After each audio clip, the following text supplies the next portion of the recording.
The House comes to question for oral answer. Question number 1 in the name of James Shaw. Thank you, Mr Speaker. My question is to the Minister of Science and Innovation and reads, does he stand by his statement that the government will build a strong business-led R&D ecosystem to strengthen and diversify New Zealand's economy?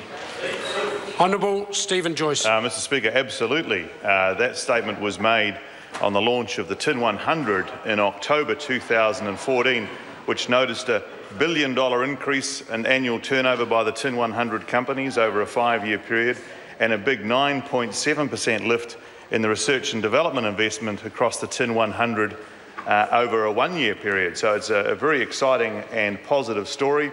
My exact quote, Mr Speaker, was that the government would continue to support Callaghan Innovation to work alongside New Zealand's technology companies to build a strong business-led R&D ecosystem to strengthen and diversify New Zealand's economy.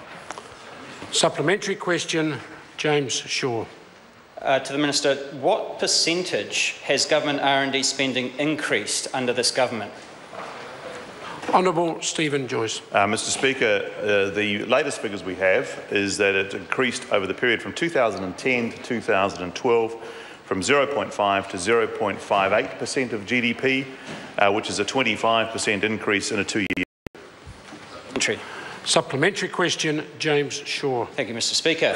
Has he seen the results of the recent Statistics New Zealand Business Operations Survey, which show that in the National Government's first year of office, 8% of businesses invested in R&D, and in 2014, the percentage of businesses investing in R&D was still 8%?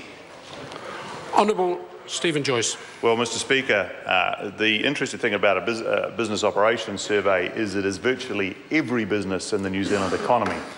And so the difficulty with that particular statistic is you're adding in all the plumbers, carpenters, the consultants and so on as the percentage of New Zealand companies. Probably a better estimate would be of the technology companies, and that's what I tend to follow, is the growth in the technology companies and the growth in research and development percentages as a percentage of GDP overall. I think that's probably a more telling situation in terms of the growth in R&D than just a bald number around the percentage of the total number of New Zealand companies. Supplementary question, James Shaw.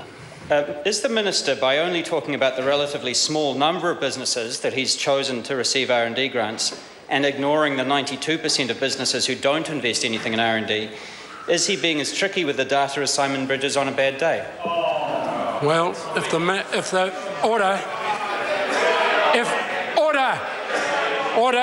if a political answer is given, don't blame me.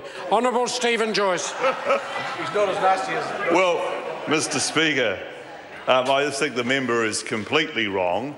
He's wrong on many fronts, actually. For such a short question, he's managed to get a lot of things wrong, including his reference to Mr Bridges, who is a very dedicated and hard-working minister for this government.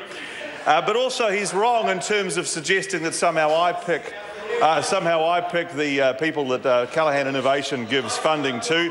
That's just not correct, and I suggest he might like to get together with Mr Cunliffe, who's suggesting I aren't picking enough of the companies and I'm actually being way too objective in my criteria setting. The simple reality is, Mr Speaker, companies get the opportunity to participate in that on an objective basis, and those are the companies that actually do R&D.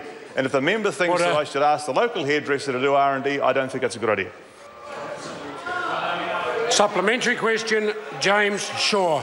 So given that there's been no change in the proportion of businesses investing in R&D since 2009, what is the return on investment of the additional government spending on R&D? Honourable Stephen Joyce. Well, Mr Speaker, again, I'm sorry, if I was the member, I just wouldn't hang my hat on a statistic which has got no relevance to the overall situation.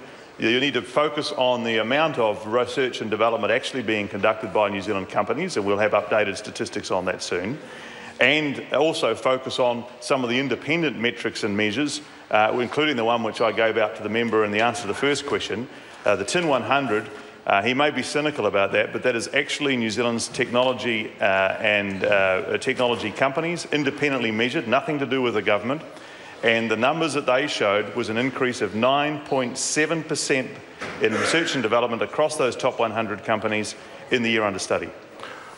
Supplementary question, James Shaw. to the Minister, noting that the Minister of Finance's advice to this House that government should be very, very careful about picking winners, why has he not developed an R&D funding strategy that reaches beyond a select number of hand-chosen businesses? Honourable Stephen Joyce. Well, the member is just simply incorrect, Mr Speaker, and it doesn't matter how often he repeats it in his question. That doesn't change the fact that he's wrong. There is some very simple objective criteria for the R&D Growth Grant Program, which is based on the amount of research and development conducted and the intensity of that research. Any New Zealand company has the ability to apply for and secure that on an objective basis. The member wants to keep persisting that that's not the case, and he needs to go and visit his friends in the sort of left trolling community who keep running that stuff. Speaker. Supplementary question, James Shaw. What other examples of increased government spending can he think of where the government has invested money for zero return? Honourable Stephen Joyce. Well, Mr Speaker, there was a lot of it between 1999 and 2008. I'd have to go back and actually go through all the different things, because there was this massive increase in government spending, most of it which is of very, very low quality and sent New Zealand into a recession before the rest of the world in the global financial crisis. But unfortunately, the example the member brings today is the wrong example, because that is lifting New Zealand's business R&D. Question number 2, Dr Jan Yang. Mr.